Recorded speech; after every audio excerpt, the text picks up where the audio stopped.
বাইরে থেকে দেখতে ঠিক যেন দুনিয়াবি জান্নাত। চারিদিকে নীল সমুদ্র, আকাশে রোদ ঝিলমিল করে, মাঝখানে রাজকীয় প্রাসাদের মতো এক বিশাল ভবন।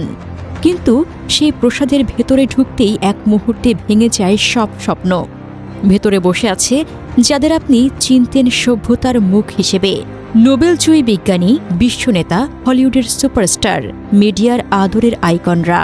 কিন্তু তাদের চোখে নেই কোনো মমতা, নেই কোনো মানবিকতা, আছে শুধু এক ধরনের আদিম পৈশাচিক ক্ষুধা, ক্ষমতা আর দুর্বলতার উপর শাসন কায়েম করার নেশা। একজন কিশোরী চিৎকার করে বলে ওঠে, আমি মায়ের কাছে যাব, কিন্তু তার কান্না হারিয়ে যায় প্রশান্ত মহাসাগরের গর্জনে, শ্যাম্পেনের বোতল খোলার শব্দে আর ক্ষমতাবানদের হাসির মধ্যে।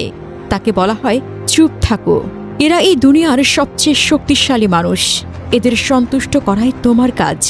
দিনের পর দিন এই নিষ্পাপ শিশুদের ওপর দিয়ে চলে এক নির্মম শোষণ, আর শিকারে ছিল তারাই যাদের ছবি আপনারা দেওয়ালে টাঙিয়ে রাখেন। এত বড় নাম, তবুও সত্য বের হলো কিভাবে? স্বাভাবিক প্রশ্ন, এত বড় বড় রাঘব বোয়াল জড়িত থাকলে এই খবর দুনিয়ার সামনে এলো কিভাবে? কারণ জেফ্রি অ্যাপস্টাইন শুধু বিকৃত ছিল না, সে ছিল অত্যন্ত কৌশলী। সে তার ঘনিষ্ঠদের নাম, নম্বর, ঠিকানা লিখে রাখত একটি ছোট কালো ডায়েরিতে, দ্য ব্ল্যাক বুক। এই ডায়েরি ছিল তার ইন্স্যুরেন্স পলিসি। তার বিশ্বাস ছিল, যত বড় নাম আমার হাতে থাকবে, কেউ আমাকে ছুঁতে সাহস পাবে না। কিন্তু ইতিহাস বলে, পাপ যত শক্তিশালী হোক, একদিন ফাঁস হয়। যে নারী নীরবতা ভেঙেছিল, ভার্জিনিয়া গুইফ্রি, একজন নারী যিনি নিজে ছিলেন এই নেটওয়ার্কের শিকার। তিনি মামলা করেন অ্যাপস্টাইনের ঘনিষ্ঠ সহযোগী গিসলাইন ম্যাক্সওয়েলের বিরুদ্ধে। এই মামলার সূত্র ধরে যুক্তরাষ্ট্রের আদালতের নির্দেশে হাজার হাজার পৃষ্ঠার সিল্ড ডকুমেন্ট ধীরে ধীরে প্রকাশ পেতে শুরু করে। বিশ্ব হতবাক হয়ে যায়, কারণ আদালতের নথিতে দেখা যায় যাদের এতদিন ভদ্রলোক, ফিলান্থ্রোপিস্ট, সভ্যতার রোল মডেল বলা হয়েছে, তাদের নাম উঠে এসেছে একটি শিশু যৌন পাচার নেটওয়ার্কের আশপাশে। আদালতের নথিতে তাদের নামগুলো জ্বলজ্বল করছে জঘন্য সব অপরাধের সাথে। কাদের নাম নেই সেখানে, তালিকাটি দেখলে আপনার পায়ের তলার মাটি সরে যাবে। বিল ক্লিন্টন, আমেরিকার সাবেক প্রেসিডেন্ট, গণতন্ত্রের ফেরিওয়ালা, তিনি এই দ্বীপে এবং অ্যাপস্টাইনের প্লেনে চড়েছেন বহুবার। নথিতে তাকে নিয়ে বহু চাঞ্চল্যকর তথ্য রয়েছে। প্রিন্স অ্যান্ড্রু, ব্রিটিশ রাজপরিবারের অহংকার, যার আভিজাত্যের গল্প শুনে আপনারা বড় হয়েছেন, সেও ছিল এই দ্বীপের নিয়মিত খদ্দের।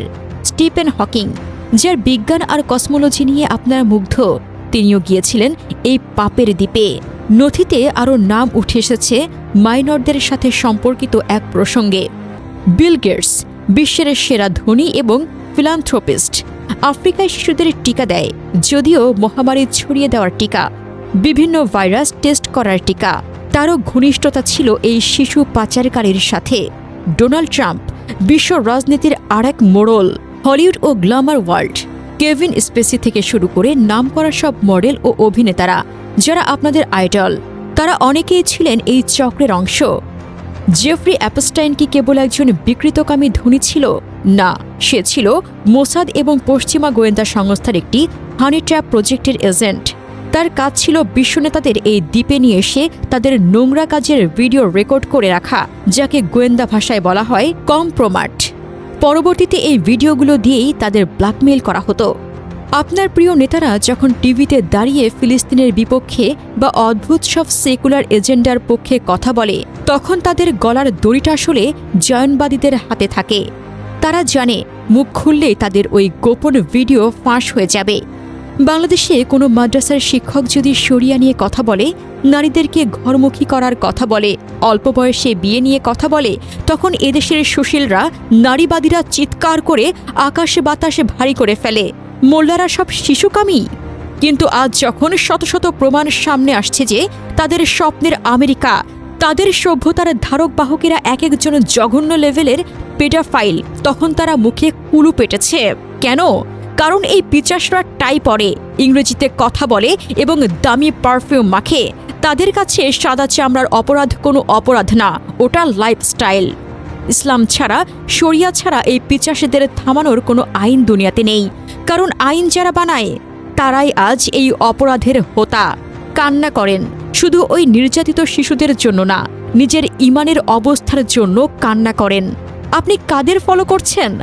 হাসরের মাঠে এই পেডোফাইলরা যখন জাহান্নামে যাবে, আপনাকে যেন তাদের ফ্যান বা সাপোর্টার হিসেবে তাদের পেছনের লাইনে দাঁড়াতে না হয়, সেই মোনাজাত করেন। এখন সিদ্ধান্ত আপনার।